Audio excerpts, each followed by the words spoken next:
Agniveer army ಈಗಾಗಲೇ ಕಾಲ್ಫಾರ್ಮ್ ಆಗ್ಯದ. Application ಕೆಲವೊಂದು ಜನ ಹಾಕಿರಿ. ಇನ್ನೂ ಯಾರಾದರೂ ಅಪ್ಲಿಕೇಶನ್ ಹಾಕಿಲ್ಲ ಅಂದರೆ ಅಂಥವ್ರು ಅಪ್ಲಿಕೇಶನ್ ಹಾಕಿರಿ. ಏಪ್ರಿಲ್ 1 ತಾರೀಕು ಲಾಸ್ಟ್ ಡೇಟ್ ಅದ. ಪುರುಷ ಹಾಗೂ ಮಹಿಳೆಯರಿಗೆ ಅವಕಾಶ ಅದ, ನಿಮಗೆಲ್ಲ ಗೊತ್ತದ. ಇನ್ನೂ ಯಾರು ಅಪ್ಲಿಕೇಶನ್ ಹಾಕಿಲ್ಲ ಅಂಥವ್ರು ಅಪ್ಲಿಕೇಶನ್ ಹಾಕಿರಿ. ಯಾಕಂದ್ರೆ ಈಗ ಸರ್ವರ್ ಬಿಜಿ ಬರತೈತೆ ರೀ, ಸರ್ವರ್ ಬಿಜಿ ಸ್ಟಾರ್ಟ್ ಆಗ್ಯದ. ಇನ್ನೂ ಏಪ್ರಿಲ್ 1 ಅದ, ಇನ್ನೂ ಟೈಮ್ ಅದ ಹಾಕೋಣ ಅನ್ನೋಂಥ ವಿದ್ಯಾರ್ಥಿಗಳು ಯಾರಾದರೂ ಇದ್ರಿಪ್ಪ ಅಂದರೆ ಬೇಗನೆ ಇವತ್ತಂದ್ರೆ ಇವತ್ತು, ನಾಳೆ ಅಂದ್ರೆ ನಾಳೆ ಅಪ್ಲಿಕೇಶನ್ನ ಹಾಕ್ಬೇಕು ನೀವು. ಆಮೇಲೆ ಸರ್ವರ್ ಬಿಜಿ ಆಯ್ತಂದ್ರೆ ತೊಗೋದಿಲ್ಲ. ಆಮೇಲೆ ಇನ್ನು ಕೆಲವೊಂದು ವಿದ್ಯಾರ್ಥಿಗಳು ಕೇಳ್ತಿರ್ತಾರೆ, ಸರ್ವರ್ ಬಿಜಿ ಬರ್ತಂದ್ರೆ ಮತ್ತೆ ಮುಂದೆ ಡೇಟ್ ಕೊಡ್ತಾರೇನ್ರಿ ಅಂತೇಳಿ. ಹಂಗೆ ಡೇಟ್ ಏನೂ ಕೊಡೋದಿಲ್ಲ. ಫಸ್ಟ್ ಕೊಡು ಮುಂದೆ ಲಾಂಗ್ ಕೊಟ್ಟಾರೆ, ನಿಮ್ಗೆ ಎಲ್ಲರಿಗೂ ಗೊತ್ತಿರಲಿ. ಫಸ್ಟ್ ಕೊಡು ಮುಂದೆ ಲಾಂಗ್ ಕೊಟ್ಟಾರೆ. ಯಾರಾದರೂ ಅಪ್ಲಿಕೇಶನ್ ಇನ್ನೂ ಹಾಕಿಲ್ಲ ಅಂದ್ರೆ ಅಂಥ ವಿದ್ಯಾರ್ಥಿಗಳು ಅಪ್ಲಿಕೇಶನ್ನ ಹಾಕಿರಿ. ಅಪ್ಲಿಕೇಶನ್ ಹಾಕಿದ ಮೇಲೆ ಫಸ್ಟ್ಗೆ ಎಕ್ಸಾಮ್ ಅದ, ನಿಮ್ಗೆ ಗೊತ್ತದ. ಈಗಾಗಲೇ ಎಕ್ಸಾಮ್ ಡೇಟ್ ಫಿಕ್ಸ್ ಆಗಿದೆ, ಎಲ್ಲರಿಗೂ ಗೊತ್ತಿರಲಿ. ಜೂನ್ 1ರಿಂದ ಜೂನ್ 15, ಜೂನ್ 1ರಿಂದ ಜೂನ್ 15 ಎಕ್ಸಾಮ್ ಡೇಟ್ ಫಿಕ್ಸ್ ಆಗ್ಯದ. ಇನ್ನು ಕೇವಲ ಉಳಿದಿರೋದು 2 ತಿಂಗಳು, ನಿಮ್ದು 2 ತಿಂಗಳು ಮಾತ್ರ ಟೈಮ್. 2 ತಿಂಗಳದಾಗ ನೀವು ತಯಾರಾಗಬೇಕು, 2 ತಿಂಗಳದಾಗ ತಯಾರಾಗಬೇಕು. ಆಮೇಲೆ ಈಗಾಗಲೇ ನೀವು ಎಕ್ಸಾಮ್ ಸೆಂಟ್ರ್ಗಳನ್ನ ಚಾಯ್ಸ್ ಮಾಡ್ಕೊಂಡಿರ್ತೀರಿ. ಅದ್ರಾಗ ಒಂದು ನೀವೇನು ಚಾಯ್ಸ್ ಮಾಡ್ಕೊಂಡ್ರಿ ಅದ್ರಾಗ ಒಂದು ಸೆಂಟ್ರ್ ಬರ್ತದೆ ನಿಮ್ಗೆ. ಆಮೇಲೆ ಪರೀಕ್ಷೆ ಕನ್ನಡದಲ್ಲಿ ಬರೆಯತಕ್ಕಂಥ ಅವಕಾಶ ಅದ. ಮೊದಲು ಹೆಂಗಿತ್ತು ರೀ, ಹಿಂದಿ ಅಥವಾ ಇಂಗ್ಲೀಷ್ ಒಳಗೆ ಮಾತ್ರ ಪರೀಕ್ಷೆಯನ್ನು ಬರೆದಿತ್ತು. ಆದರೆ ಈಗ ಕನ್ನಡದಲ್ಲಿ ಪರೀಕ್ಷೆ ಬರೀಲಿಕ್ಕೆ ಅವಕಾಶ ಅದ. ಒಂದು ಒಳ್ಳೆಯ ಅವಕಾಶ, ಸುವರ್ಣ ಅವಕಾಶ. ಆಮೇಲೆ ಇನ್ನೂ ಒಂದು ಮುಂದುವರೆದು ಹೇಳ್ತೀನಿ ನಾನು ನಿಮ್ಗೆ. ಈಗ ಏನು ಅಗ್ನಿವೀರ ಅಗ್ನಿಪಥ ಯೋಜನೆ ಮಾಡಿಕೊಂಡು ಅಗ್ನಿವೀರ ಸ್ಟಾರ್ಟ್ ಮಾಡಿದರು, ಅವಾಗಿಂದ ಏನಿತ್ತಪ್ಪ ಅಂದ್ರೆ ವರ್ಷಕ್ಕೆ 40,000 ಹುದ್ದೆಗಳನ್ನ ಮಾತ್ರ ತೆಗೆದುಕೊಳ್ತಾಯಿದ್ರು. ಅಗ್ನಿವೀರ ಆರ್ಮಿ, ನೇವಿ, ಏರ್ಫೋರ್ಸ್ ಎಲ್ಲ ಸೇರಿ. ಆದರೆ ಈಗೇನೈತಪ್ಪ ಅಂದರೆ 1 ಲಕ್ಷ ಮಾಡ್ಯಾರ ರೀ. 2026 1 ಲಕ್ಷ ಮಾಡ್ಯಾರ. ನಿಮ್ಗೆಲ್ಲರಿಗೂ ಒಳ್ಳೆಯ ಅವಕಾಶ ಅದ. ಸ್ವಲ್ಪ ಪ್ರಯತ್ನ ಮಾಡಿದ್ರೆ ಹುಡುಗಿಯರಾಯಿತು ಹುಡುಗರಾಯ್ತು 100ಕ್ಕೆ 100 ಗ್ಯಾರಂಟಿ ಎಲ್ಲರೂ ಪಾಸ್ ಹಾಕಿರಿ ನೀವು. ಒಳ್ಳೆಯ ಅವಕಾಶ ಅದ, ಈ ಅವಕಾಶನ ಮಿಸ್ ಮಾಡ್ಕೋಬೇಡ್ರಿ. ಯಾಕಂದ್ರೆ ಅಗ್ನಿವೀರ ಆರ್ಮಿ ಹೋದಂಥ ಅಭ್ಯರ್ಥಿಗಳು ಇದು ಮೇಕ್ಕೆ 4 ವರ್ಷ ಆಕತ್ರಿ. ಫಸ್ಟ್ ಹೋದವ್ರದ್ದು ಫಸ್ಟ್ ಯಾರು ಇರಲ್ಲ, ಇದು ಮೇ ತಿಂಗಳಿಗೆ 4 ವರ್ಷ ಆಗ್ತದೆ. ಹೆಚ್ಚು ಕಮ್ಮಿ ಮೇ ಜೂನ್ಗೆ ಏನಂದ್ರೆ ಅವ್ರು ಹೊರಗೆ ಬರ್ತಾರೆ ರೀ. ಅವ್ರು ಹೊರಗೆ ಬರ್ಬಿಡ್ದ ನಿಮ್ಮನ್ನ ಒಳಗಡೆ ತೊಗೋಬೇಕಾಗ್ತದೆ. ಅತಿ ಹೆಚ್ಚಿನ ಸಂಖ್ಯೆಯಲ್ಲಿ ಅವಕಾಶ ಸಿಗುವಂಥ ಚಾನ್ಸ್ ಅದ ನಿಮ್ಗೆ. ಇಂಥ ಅವಕಾಶನ ಮಿಸ್ ಮಾಡ್ಕೋಬೇಡ್ರಿ. ಆಮೇಲೆ ಪರೀಕ್ಷೆ ಅಂದಾಗ ನಿಮ್ಗೆ ಗೊತ್ತದ, ಹೆಚ್ಚು ಕಮ್ಮಿ ಎಲ್ಲರೂ ಟ್ರೇಡ್ಮನ್ ಮತ್ತು GD ಹುದ್ದೆಗೆ ಅರ್ಜಿ ಹಾಕಿರಿ ಜಾಸ್ತಿ. ಇಲ್ಲಿ 50 ಪ್ರಶ್ನೆ ಇರ್ತಾವೆ, ನಿಮ್ಗೆ ಗೊತ್ತದ. 50 ಪ್ರಶ್ನೆ ಇರ್ತಾವೆ, 100 ಮಾರ್ಕ್ಸ್ ಇರ್ತದೆ. ಒಂದು ಕ್ವಶನ್ಗೆ 8 ಮಾರ್ಕ್ಸ್ ರೀ, 2 ಮಾರ್ಕ್ಸ್. ಒಂದು ಕ್ವಶನ್ಗೆ 2 ಮಾರ್ಕ್ಸ್ ಇರ್ತದೆ. ಇಲ್ಲಿ ಸೈನ್ಸು 15 ಕ್ವಶನ್ ಇರ್ತಾವೆ. ಆಮೇಲೆ GK 15 ಕ್ವಶನ್ ಇರ್ತಾವೆ. ಮ್ಯಾಥ್ಸ್ 15 ಕ್ವಶನ್ ಇರ್ತಾವೆ. ಆಮೇಲೆ ಮೆಂಟಲ್ ಎಬಿಲಿಟಿ 5 ಕ್ವಶನ್ ಇರ್ತಾವೆ. ಒಟ್ಟು ಪ್ರಶ್ನೆಗಳಿಟ್ಟಂದ್ರೆ 50 ಪ್ರಶ್ನೆ ಇರ್ತದೆ. ಟೈಮ್ ಎಕ್ಸಾಮ್ ಟೈಮ್ ಎಷ್ಟು ಇರ್ತದಪ್ಪ ಅಂದ್ರೆ 1 ಅವರ್, ಅಂದರೆ 1 ತಾಸು ಇರ್ತದೆ. 1 ತಾಸಿನಾಗ 50 ಪ್ರಶ್ನೆಗೆ ನೀವು ಆನ್ಸರ್ನ ಮಾಡಬೇಕಾಗ್ತದೆ. ಆಮೇಲೆ ಇನ್ನೊಂದು ಏನಪ್ಪ ಅಂದ್ರೆ ಕಾಂಪಿಟೇಷನ್ ಇರೋದು ರೀ. ಕಾಂಪಿಟೇಷನ್ ಈ ಸಲ ಒಳ್ಳೆ ಅವಕಾಶ ಹೆಂಗೆ ಸಿಕ್ಕೈತಿ ಅಂದ್ರೆ PUC ಎಕ್ಸಾಮ್ ಮುಗಿದ ಮೇಲೆ 2 ತಿಂಗಳು ಟೈಮ್ ಸಿಕ್ಕದ. PUC ಓದ್ತಕ್ಕಂಥ ಅಭ್ಯರ್ಥಿಗಳಿಗೆ ಒಳ್ಳೆ ಅವಕಾಶ ಸಿಕ್ಕದ. ಅಂದರೆ ಹೋದ ಸಲ ಅದು ಆ ರೀತಿ ಹಾಕಿರ್ಕಿಲ್ಲ. ಈ ಸಲ ಎಲ್ಲರೂ ಅಪ್ಲಿಕೇಶನ್ ಭಾಳ ಜನ ಹಾಕ್ತಾರೆ. ಮತ್ತು ಅಪ್ಲಿಕೇಶನ್ ಹಾಕೋ ಸಂಖ್ಯೆನೂ ಹೆಚ್ಚಾಕೈತೆ ರೀ ಈ ಸಲ. ಅದಕ್ಕೆ ಚಲೋವಾಗಿ ನೀವು ಬರೆದ್ರಪ್ಪ ಅಂದ್ರೆ ಗ್ಯಾರಂಟಿ ಪಾಸ್ ಹಾಕಿರಿ. ಆಮೇಲೆ ನೆಕ್ಸ್ಟ್ ಕಂಪ್ಯೂಟರ್ ಬೇಸ್ಡ್ ಎಕ್ಸಾಮ್ ಇರ್ತದೆ. ಕಂಪ್ಯೂಟರ್ ಬೇಸ್ಡ್ ಎಕ್ಸಾಮ್ ಆದಮೇಲೆ ಮೆರಿಟ್ ಮೇಲೆ ನಿಮ್ಮನ್ನ ಏನು ಮಾಡ್ತಾರಪ್ಪ ಅಂದ್ರೆ ಫಿಸಿಕಲ್ಗೆ ಆಯ್ಕೆ ಮಾಡ್ತಾರೆ. ಮೆರಿಟ್ ಮೇಲೆ ಫಿಸಿಕಲ್ಗೆ ಆಯ್ಕೆ ಮಾಡ್ತಾರೆ. ಆಯ್ಕೆ ಮಾಡಿದ ಮೇಲೆ ನಿಮ್ಗೆ ಎಲ್ಲರಿಗೂ ಗೊತ್ತಿರಲಿ, ಕರ್ನಾಟಕದಾಗ 3 ERಗಳದಾವ್ರಿ. ಒಂದು ಬೆಂಗಳೂರು ER, ಬೆಳಗಾವಿ ER, ಆಮೇಲೆ ಮಂಗಳೂರು ER. 3 ERಗಳಿಗೆ ಸಂಬಂಧಪಟ್ಟ ಹಾಗೆ ಜಿಲ್ಲೆಗಳದಾವ್ರಿ. 3 ERಗಳಿಗೆ ಸಂಬಂಧಪಟ್ಟ ಹಾಗೆ ಜಿಲ್ಲೆಗಳ ಬೇರೆ ಬೇರೆ ಜಿಲ್ಲೆಗಳದಾವೆ. ನೀವು ಯಾವ ERದಾಗ ಬರ್ತೀರಿ ಅಂದ್ರೆ ನಿಮ್ಮ ಜಿಲ್ಲೆ ಯಾವುದು, ನೀವು ಯಾವ ERದಾಗ ಬರ್ತೀರಿ ಅದನ್ನು ನಿಮ್ಗೆ ಗೊತ್ತಿರಬೇಕು. ಆಮೇಲೆ ನೆಕ್ಸ್ಟ್ ಏನು ಮಾಡ್ತಾರಪ್ಪ ಅಂದ್ರೆ ER ವೈಸ್ ರ್ಯಾಲಿ ನಡೆಸ್ತಾರೆ ರೀ. ER ವೈಸ್ ರ್ಯಾಲಿ ನಡೆಸ್ತಾರೆ. ಈ ಬೆಳಗಾವ, ಆಮೇಲೆ ಬೆಂಗಳೂರು, ಮಂಗಳೂರು, ಅದ್ರಾಗ ಯಾವ ಜಿಲ್ಲೆ ಬರ್ತದೆ, ಯಾವ ಜಿಲ್ಲೆಗಳು ಬರ್ತಾವೆ, ಆ ಜಿಲ್ಲೆಗಳನ್ನ ನೋಡ್ಕೊಂಡು ಎಲ್ಲಿ ಅವಕಾಶ ಚಲೋ ಇರ್ತದೆ ನೋಡಿಕೊಂಡು ಅಲ್ಲಿ ರ್ಯಾಲಿಯನ್ನು ನಡೆಸ್ತಾರೆ. ರ್ಯಾಲಿ ನೀವು ಮೆರಿಟ್ ಮೇಲೆ ಸಿಲೆಕ್ಷನ್ ಹಾಕಿರಿ, ಫಿಸಿಕಲ್ಗೆ ಆಯ್ಕೆ ಹಾಕಿರಿ. ಆದಮೇಲೆ ಏನಪ್ಪ ಅಂದ್ರೆ ಅಲ್ಲಿ ನಿಮ್ಗೆ ಅಡ್ಮಿಟ್ ಕಾರ್ಡ್ ಬರ್ತದೆ. ಅಡ್ಮಿಟ್ ಕಾರ್ಡ್ ಬಂದಮೇಲೆ ಅದ್ರಾಗ ಟೈಮಿಂಗ್ ಕೊಟ್ಟಿರ್ತಾರೆ, ನೀವು ಎಷ್ಟು ಗಂಟೆಗೆ ಅಲ್ಲಿ ಇರಬೇಕು ಅನ್ನೋದು ಟೈಮಿಂಗ್ ಕೊಟ್ಟಿರ್ತಾರೆ. ಆಮೇಲೆ ದಿನಾಂಕ ಕೊಟ್ಟಿರ್ತಾರೆ. ಕೊಟ್ಟಾಗ ನೀವು ಕರೆಕ್ಟ್ ಆ ಟೈಮ್ಗೆ ಅಲ್ಲಿ ಹೋಗ್ಬೇಕು ರೀ. ಕರೆಕ್ಟ್ ಆ ಟೈಮ್ಗೆ ಅಲ್ಲಿ ಹೋಗಬೇಕು. ಅಂದರೆ ಬೆಳಗ್ಗೆ 4:15 4 ಗಂಟೆ ಹಿಡ್ಕೊಂಡು ಟೈಮ್ ಕೊಡ್ತಾರೆ. ನಿಮ್ಗೆ ಎಲ್ಲರಿಗೂ ಗೊತ್ತಿರಲಿ. 4 ಅಂದ್ರೆ ನೀವು 3 ಗಂಟೆಗೆ ಅಲ್ಲಿ ಹೋಗ್ಬೇಕಾಗ್ತದೆ. ಬೆಳಗ್ಗೆ 3 ಗಂಟೆಗೆ ಹೋಗಿ ಅಲ್ಲಿ ಏನು ಮಾಡ್ತಾರಪ್ಪ ಅಂದ್ರೆ ಬ್ಯಾಚ್ ವೈಸ್ ಎಲ್ಲ ಕುಡಿಸ್ತಾರೆ ರೀ. ಒಂದು ಬ್ಯಾಚ್ಗೆ 80, 100 ಅಥವಾ 120 ತನಕ ಹುಡುಗರು ಇರ್ತಾರೆ. ನಿಮ್ಗೆ ಎಲ್ಲರಿಗೂ ಗೊತ್ತಿರಲಿ. ಮೊದಲು ಆ ರೀತಿ ಇರ್ತಿರ್ಕಿಲ್ಲ, 200, 300 ಬಿಡ್ತಿದ್ರು. ಈಗೇನು ಎಕ್ಸಾಮ್ ಡೇಟ್ ಫಿಕ್ಸ್ ಮಾಡ್ಯಾರ. ಇದರಿಂದ ಏನಪ್ಪ ಅಂದ್ರೆ ಲಿಮಿಟ್ ಹುಡುಗರು ಇರ್ತಾವೆ. ಲಿಮಿಟ್ ಇರ್ತಾವೆ. 80ರಿಂದ 120 ತನಕ ಒಂದೊಂದು ಬ್ಯಾಚ್ಗಳು ಮಾಡ್ಕೋತಾರೆ. ಬೆಳಗ್ಗೆ 5:15 ಅಂದ್ರೆ ರನ್ನಿಂಗ್ ಸ್ಟಾರ್ಟ್ ಆಕೈತೆ ರೀ. ಎಲ್ಲರಿಗೂ ಗೊತ್ತಿರಲಿ, ಬೆಳಗ್ಗೆ 5:15 ಅಂದ್ರೆ ರನ್ನಿಂಗ್ ಸ್ಟಾರ್ಟ್ ಮಾಡ್ತಾರೆ ರೀ. ರನ್ನಿಂಗ್ ಸ್ಟಾರ್ಟ್ ಮಾಡ್ತಾರೆ.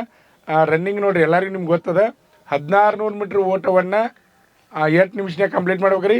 ಲಾಸ್ಟ್ 6:15 ರೀ. ಫಸ್ಟ್ನೇ ಗ್ರೂಪ 5 ನಿಮಿಷ 30 ಸೆಕೆಂಡ, ಸೆಕೆಂಡ್ ಗ್ರೂಪ 5:31ರಿಂದ 5:45, ಥರ್ಡ್ ಗ್ರೂಪ 5:45ರಿಂದ 6 ನಿಮಿಷ, ಫೋರ್ತ್ ಗ್ರೂಪ 6ರಿಂದ 6:15 ನಿಮಿಷ. ಇಷ್ಟು ಕೊಟ್ಟಿರ್ತಾರೆ 4 ಗ್ರೂಪ್ ರೀ. ನೀವು ಇಲ್ಲಿ ಏನಾಗ್ತದ ಅಂದ್ರೆ ಇಲ್ಲಿ ಎಕ್ಸಾಮ್ಗೂ 100 ಮಾರ್ಕ್ಸ್ ಅದ ರೀ, ಆಮೇಲೆ ಫಿಸಿಕಲ್ಗೂ 100 ಮಾರ್ಕ್ಸ್ ಇರ್ತದೆ. ನಿಮ್ಗೆ ಗೊತ್ತಿರಲಿ, ಫೈನಲಾಗಿ ಎಲ್ಲ ಕೂಡಿ ಮೆರಿಟ್ನೇ ಕೌಂಟ್ ಮಾಡ್ತಾರೆ. ರನ್ನಿಂಗ್ ಎಷ್ಟು ಮಾರ್ಕ್ಸ್ ಇರ್ತದಪ್ಪ ಅಂದ್ರೆ 60 ಮಾರ್ಕ್ಸ್ ಇರ್ತದೆ. 5:30 ಓಡೋರಿಗೆ 60 ಮಾರ್ಕ್ಸ್ ಇರ್ತದೆ. ಆಮೇಲೆ 5:30ರಿಂದ 5:45 ಹಾಡಿದ್ರಿ ಅಂದರೆ -12 ಆಗ್ತದೆ. ಹಂಗೆ ಮುಂದಿಂದು -12 -12 ಆಗ್ತದೆ. ನಿಮ್ಮ ಮಾರ್ಕ್ಸ್ ನಿಮ್ಗೆ ಗೊತ್ತಾಗ್ತದೆ. Running 60 marks. ಅದಾದಮೇಲೆ ಯಾವುದಪ್ಪ ಅಂದ್ರೆ ಪುಲಪ್ಸ್ ಎಷ್ಟು ಮಾರ್ಕ್ಸ್ ಇರ್ತದಪ್ಪ ಅಂದ್ರೆ 40 ಮಾರ್ಕ್ಸ್ ಇರ್ತದೆ. 10 ತೆಗೆದ್ರೆ 40 ಮಾರ್ಕ್ಸ್ ರೀ. 9 ತೆಗೆದ್ರೆ ಪೈಲೇದು 7 ಮೈನಸ್ ಆಗ್ತದೆ. ಆಮೇಲೆ ಎರಡನೇದಿಂದ ಎಷ್ಟು ಮೈನಸ್ ಆಕೈತೆ ಅಂದ್ರೆ 6 ಮೈನಸ್ ಆಕೈತೆ. ನಿಮ್ಗೆ ಗೊತ್ತಿರಲಿ, ಅದ್ರ ಮೇಲೆ ನೀವೇ ಲೆಕ್ಕ ಮಾಡ್ಬೋದು. 6 ತೆಗೆದ್ರೆ ಪಾಸ, 10 ತೆಗೆದ್ರೆ ಎಕ್ಸಲೆಂಟ. ಇವು ಎರಡು ಕೂಡಿಸಿ ಎಷ್ಟು ಮಾರ್ಕ್ಸ್ಪ ಅಂದ್ರೆ ಒಂದು 100 ಮಾರ್ಕ್ಸ. ಆಮೇಲೆ ಎಕ್ಸಾಮ್ 100 ಮಾರ್ಕ್ಸ, ಟೋಟಲ್ 200 ಮಾರ್ಕ್ಸ. ಅದ್ರ ಮೇಲೆ ಫೈನಲ್ ಮೆರಿಟನ್ನು ಮಾಡ್ತಾರೆ. ಅದ್ರಾಗ ನೀವು ಸಿಲೆಕ್ಷನ್ ಆಗಬೇಕು ಅಂದ್ರೆ ನೀವು ಫಿಸಿಕಲಿನೂ ಸ್ಟ್ರಾಂಗ್ ಇರಬೇಕು, ಆಮೇಲೆ ಮೆಂಟಲಿನೂ ಸ್ಟ್ರಾಂಗ್ ಇರಬೇಕು. ಇದು ಆಮೇಲೆ ಹುಡುಗಿಯರಿಗೆ ನೋಡಿರಿ, ಹುಡುಗಿಯರಿಗೆ ಹೆಂಗಿರ್ತದಪ್ಪ ಅಂದ್ರೆ 1600 ಮೀಟ್ರ್ ಓಟವನ್ನು 7 ನಿಮಿಷ 30 ಸೆಕೆಂಡದಿಂದ ಒಳಗೆ ಓಡ್ರೆ, 7 ನಿಮಿಷ 30 ಸೆಕೆಂಡ್ ಒಳಗೆ ಓಡ್ರೆ ಫಸ್ಟ್ ಗ್ರೂಪ, 7:30ರಿಂದ 8 ನಿಮಿಷ ಒಳಗೆ ಓಡ್ರೆ ಸೆಕೆಂಡ್ ಗ್ರೂಪ ಹುಡುಗಿಯರಿಗೆ. ಆಮೇಲೆ ಈ ಸಲ ಹುಡುಗಿಯರಿಗೆ ಬದಲಾವಣೆ ಮಾಡ್ಯಾರ. ಹೋದ ಸಲ ಇದ್ರಿಕಿಲ್ಲ, ಈ ಸಲನ ಮಾಡ್ಯಾರ. ಏನಂದ್ರೆ ಪ್ಲಬ್ಸ್ 5 ತೆಗಿಬೇಕ್ರಿ. ನೀವು ಗೊತ್ತಿರಲಿ, ಪ್ಲಬ್ಸ್ 5 ತೆಗೆದ್ರೆ ಎಕ್ಸಲೆಂಟ್ ರೀ, 40 ಮಾರ್ಕ್ಸ್. ಪ್ಲಬ್ಸ್ 5 ತೆಗೆದ್ರೆ ಎಕ್ಸಲೆಂಟ್ 40 ಮಾರ್ಕ್ಸ. ಪಾಸಿಂಗ್ ಎಷ್ಟು ಅಂದ್ರೆ 1 ತೆಗೆದ್ರೆ ಪಾಸ್ ರೀ. 1 ತೆಗೆದ್ರೆ ಪಾಸ್. ಲೇಡೀಸ್ ಪಾಸ್ ಆಗೋದು ಅಷ್ಟು ಈಸಿ ಅಲ್ಲ. ನೀವು ರನ್ನಿಂಗು ಪಾಸ್ ಮಾಡ್ತೀರಿ, ಉಳಿದೆಲ್ಲ ಮಾಡ್ತೀರಿ. ಪ್ಲಬ್ಸ್ ಪಾಸ್ ಮಾಡೋದು ಕಷ್ಟ ಇದೆ, ನಿಮ್ಗೆ ಗೊತ್ತಿರಲಿ. ಲೇಡೀಸ್ ಪ್ಲಬ್ಸ್ ಪಾಸ್ ಮಾಡೋದು ಕಷ್ಟ ಅದ, ಅದಕ್ಕೆ ಸ್ವಲ್ಪ ಪ್ರಯತ್ನ ಮಾಡಬೇಕು. ಆಮೇಲೆ ನೆಕ್ಸ್ಟ್ ಬರ್ತಕ್ಕಂಥದ್ದು ಹುಡುಗರಿಗೆ ಏನು ಬರ್ತೈತಪ್ಪ ಅಂದರೆ ಜಿಗ್ಜಾಗ್ ನಡಿಗೆ ಅಂತೀವಿ, ಅಂದರೆ ಅಂಕು ಡೊಂಕಾದ ನಡಿಗೆ ಅಂತೀವಿ. ಅದಕ್ಕೆ ಯಾವುದೇ ರೀತಿ ಮಾರ್ಕ್ಸ್ ಇರೋಂಗಿಲ್ಲ. ಹುಡುಗಿಯರಿಗೂ ಅಂಕು ಡೊಂಕಾದ ನಡಿಗೆ ಇರ್ತದೆ, ಅದಕ್ಕೆ ಯಾವುದೇ ರೀತಿ ಮಾರ್ಕ್ಸ್ ಇಲ್ಲ, ಹುಡುಗಿಯರಿಗಿಲ್ಲ ಹುಡುಗರಿಗಿಲ್ಲ. ಆಮೇಲೆ ಇದಾದಮೇಲೆ ನೆಕ್ಸ್ಟ್ ಏನಪ್ಪ ಅಂದ್ರೆ ಲಾಂಗ್ ಜಂಪ್ ರೀ. ಲಾಂಗ್ ಜಂಪ್ ಅಂದರೆ ತೆಗ್ಗ ಮಾಡಿರ್ತಾರೆ ರೀ. 9 ಫುಟ್ ತೆಗ್ಗ ಮಾಡಿರ್ತಾರೆ, ಗೊತ್ತಿರಲಿಲ್ಲ ಎಲ್ಲರಿಗೂ. 9 ಫುಟ್ ತೆಗ್ಗ ಮಾಡಿರ್ತಾರೆ. ಆ ತೆಗ್ಗ ಜಿಗಿಬೇಕು 9 ಫುಟ್ ರೀ. ಹುಡುಗಿಯರಿಗೆ ಎಷ್ಟೈತೆ ಅಂದ್ರೆ 7 ಫುಟ್ ರೀ, ಗೊತ್ತಿರ್ಬೇಕು. ಹುಡುಗಿಯರಿಗೆ 7 ಫುಟ್ ಇರ್ತದೆ, ಹುಡುಗರಿಗೆ 9 ಫುಟ್ ಇರ್ತದೆ. ಇವೆಲ್ಲ ಪಾಸ್ ಆದಮೇಲೆ ನೆಕ್ಸ್ಟ್ ಏನಪ್ಪ ಅಂದರೆ ನಿಮ್ಮದು ಹೈಟ, ವೇಟ, ಚೆಸ್ಟ. ಪುರುಷ ಅಭ್ಯರ್ಥಿಗಳು ಹೈಟ್ ಎಷ್ಟು ಇರಬೇಕಪ್ಪ ಅಂದ್ರೆ 166 ಸೆಂಟಿಮೀಟ್ರ್ಗಿಂತ ಹೆಚ್ಚಿಗೆ ಎತ್ತರವನ್ನು ಹೊಂದಿರಬೇಕು. ಅದೇ ರೀತಿಯಾಗಿ ಮಹಿಳಾ ಅಭ್ಯರ್ಥಿಗಳ ಹೈಟ್ ಎಷ್ಟಪ್ಪ ಅಂದ್ರೆ 162 ಸೆಂಟಿಮೀಟ್ರ್ಗಿಂತ ಹೆಚ್ಚಿಗೆ ಎತ್ತರವನ್ನು ಹೊಂದಿರಬೇಕು. ಅದೇ ರೀತಿಯಾಗಿ ಪುರುಷ ಅಭ್ಯರ್ಥಿಗಳಿಗೆ ಆಮೇಲೆ ಮಹಿಳಾ ಅಭ್ಯರ್ಥಿಗಳಿಗೆ ಹೈಟ್ ತಕ್ಕಂತೆ ವೇಟ್ ಇರ್ತದೆ. ಆಮೇಲೆ ಪುರುಷ ಅಭ್ಯರ್ಥಿಗಳಿಗೆ ಚೆಸ್ಟ್ ಎಷ್ಟು ಇರ್ತದಪ್ಪ ಅಂದ್ರೆ ನಾರ್ಮಲ್ ಆಗಿ 77 ಸೆಂಟಿಮೀಟ್ರ್ ಇರ್ತದೆ, ವಿಸ್ತಾರ ಮಾಡಿದಾಗ 82. ನಿಮ್ಮದು 80 ಇತ್ತಂದ್ರೆ 85 ಆಗ್ಬೇಕು ರೀ, 81 ಇತ್ತಂದ್ರೆ 86 ಆಗ್ಬೇಕು ರೀ. ನಾರ್ಮಲ್ ಎಷ್ಟು ಇರ್ತದೆ, ಆಮೇಲೆ ವಿಸ್ತಾರ ಮಾಡಿದಾಗ ಎಷ್ಟಪ್ಪ ಅಂದ್ರೆ 5 ಸೆಂಟಿಮೀಟ್ರ್ ಹೆಚ್ಚಾಗಬೇಕು. ಇದನ್ನು ನೋಡ್ತಾರೆ ರೀ. ಇದು ಪೈಲೆ ದಿನ ನಡೀತದೆ, ಫಿಸಿಕಲ್ ಪೈಲೆ ದಿನ ನಡೀತದೆ. ಇದೆಲ್ಲ ಆದಮೇಲೆ ಮರುದಿನ ಏನು ಬರ್ತೈತಪ್ಪ ಅಂದ್ರೆ ಮೆಡಿಕಲ್ ಇರ್ತದೆ. ಅಲ್ಲೇ ಫಿಸಿಕಲು ಅಲ್ಲೇ ರೀ, ಮೆಡಿಕಲು ಅಲ್ಲೇ ಇರ್ತದೆ. ಅದ ಗ್ರೌಂಡ್ನಾಗ ಒಂದು ಕಡೆ ಸೈಡ್ ಮಾಡಿರ್ತಾರೆ. ಮೆಡಿಕಲ್ಗೂ ಟೈಮಿಂಗ್ ಕೊಟ್ಟಿರ್ತಾರೆ, ಬೆಳಗ್ಗೆ 5 ಗಂಟೆ ಅಥವಾ 6 ಗಂಟೆಗೆ ಟೈಮ್ ಕೊಟ್ಟಿರ್ತಾರೆ. ಎಲ್ಲರೂ ಮೆಡಿಕಲ್ಗೆ ಹೋಗೋಕ್ಕಿಂತ ಮುಂಚೆ ಕಿವಿಯನ್ನು ತೊಳಸ್ಕೊಂಡು ಹೋಗಬೇಕು. ಯಾಕಂದರೆ ಕಿವಿ ಒಳಗೆ ಸ್ವಲ್ಪ ಕೂಗ್ನಿದ್ರು ಸಹಿತ ಮೆಡಿಕಲ್ ಅನ್ಫಿಟ್ ಮಾಡ್ತಿರ್ತಾರೆ. ಅದಕ್ಕೆ ಕಿವಿಯನ್ನು ಅಡ್ವಾನ್ಸಾಗಿ ನೀವು ರ್ಯಾಲಿಗೆ ಹೋಗಿದ್ದ ಮುಂಚೆನೇ ಕಿವಿ ತೊಳಸ್ಕೊಂಡು ಹೋಗಬೇಕು. ಆಮೇಲೆ ಮೆಡಿಕಲ್ಗೆ ಹೋಗಿರಿ. ಮೆಡಿಕಲ್ಗೆ ಹೋದ್ಮೇಲೆ ಇಂಪಾರ್ಟೆಂಟ್ ಏನದ ಅವನು ಅಷ್ಟೇ ಹೇಳ್ತಾನೆ, ಎಲ್ಲ ಡೀಪಾಗಿ ಹೇಳಂಗಿಲ್ಲ. ಇಂಪಾರ್ಟೆಂಟ್ ಹುಡುಗರಿಗೆ ಸಂಬಂಧಪಟ್ಟಿದ್ದು ಇಂಪಾರ್ಟೆಂಟ್ ಮಾತ್ರ ಹೇಳ್ತಾನೆ. ಮೊದಲೇದು ಏನಿರ್ತದಪ್ಪ ಅಂದ್ರೆ ಕಣ್ಣೊಳಗೆ 6/6, 6/9 ಅಂತಿರ್ತದೆ. ದೂರದೃಷ್ಟಿ ಮತ್ತು ಸಮೀಪ ದೃಷ್ಟಿ ಅಂತಿರ್ತದೆ ರೀ. ಒಂದು ಕಣ್ಣಿಗೆ ಮುಚ್ತಾರೆ ರೀ, ಮುಚ್ಚಿ ಓದಕ್ಕೆ ಹಚ್ತಾರೆ. ನಿಮ್ಮನ್ನು ಓದಕ್ಕೆ ಹಚ್ಚಿದಾಗ ಮುಂದೆ ABCD 1 2 3 ಇರ್ತಾವ್ರಿ. ಅವು ಅಂದ್ರೆ ಅವನ ಸಮೀಪ ದೂರ ಮಾಡಿರ್ತಾರೆ ಗ್ಲಾಸ್ ಹಾಕಿ. 6/6, 6/9 ಮಾಡಿರ್ತಾರೆ ಅವರು. ಅಲ್ಲಿ ಅಕ್ಷರ ಅವರು ಹಿಂಗೆ ಬಡಿಗೆ ಹಿಡಿದು ತೋರಿಸ್ತಾರೆ ರೀ. ಇದು ಏನು, ಇದು A, ಇದು Z, ಇದು M, ಅಥವಾ ಇದು 1, ಇದು 10, ಇದು 20 ಹಿಂಗೆ ತೋರಿಸ್ಬೇಕಾಗ್ತದೆ. 6/6, 6/9 ಒಂದು ಕಣ್ಣು ಮುಚ್ಚಿ ಒಮ್ಮೆ ಬಲಗಡೆ ತೋತಾರೆ, ಒಮ್ಮೆ ಎಡಗಡೆ ತೋತಾರೆ ರೀ. ಇದಾದಮೇಲೆ ನೆಕ್ಸ್ಟ್ ಬರ್ತಕ್ಕಂಥದ್ದು ಏನಪ್ಪ ಅಂದ್ರೆ ಕಣ್ಣೊಳಗೆ ಭಾಳ ಇಂಪಾರ್ಟೆಂಟ್ ರೀ, ಕಲರ್ ಬ್ಲ್ಯಾಂಡ್ನೆಸ್ ಅಂತೀವಿ ನಾವು. ಕಲರ್ ಬ್ಲ್ಯಾಂಡ್ನೆಸ್ ಅಂದ್ರೆ ಅವು ಚುಕ್ಕಿ ಇರ್ತಾವೆ ರೀ. ಅದ್ರಾಗ ನಂಬರ್ ಇರ್ತಾವೆ. ಅದ್ರಾಗ ನಂಬರ್ ಹೇಳ್ಬೇಕು. ಹಿಂಗೆ ಬುಕ್ ಇರ್ತೈತಿ, ಹಿಂಗೆ ಹೊಳಸ್ಕೊತ ಹೋಕಾರ ಅವ್ರು. ಟೇಬಲ್ ಮೇಲೆ ಇಟ್ಕೊಂಡು ಕೂತಿರ್ತಾರೆ, ಬುಕ್ ಹಿಂಗೆ ನೋಡ್ಬೋದು. ನೋಡ್ಕೊಂಡು 5 ಕರೆಕ್ಟ್ ಇತ್ತು, ಕರೆಕ್ಟ್ ಇರಲಿ ಏನೋ ಇರಲಿ ಹೊಳಸ್ತಾರೆ ಅವ್ರು, ಹೊಳಸ್ತಾರೆ 5, ಆಮೇಲೆ 25, 45 ಹಿಂಗೆ ಬೇರೆ ಬೇರೆ ಸಂಖ್ಯೆಗಳಿರ್ತಾವೆ. ಕಲರ್ ಬ್ಲ್ಯಾಂಡ್ನೆಸ್ ನಿಮ್ಗೆ ಗೊತ್ತಿರಲಿ. ನಿಮ್ಗೆ ಗೊತ್ತಿಲ್ಲ ಅಂದ್ರೆ ನೀವು ಮೊಬೈಲ್ದಾಗ ಹೊಡೆದು ನೋಡ್ಬೋದು ರೀ.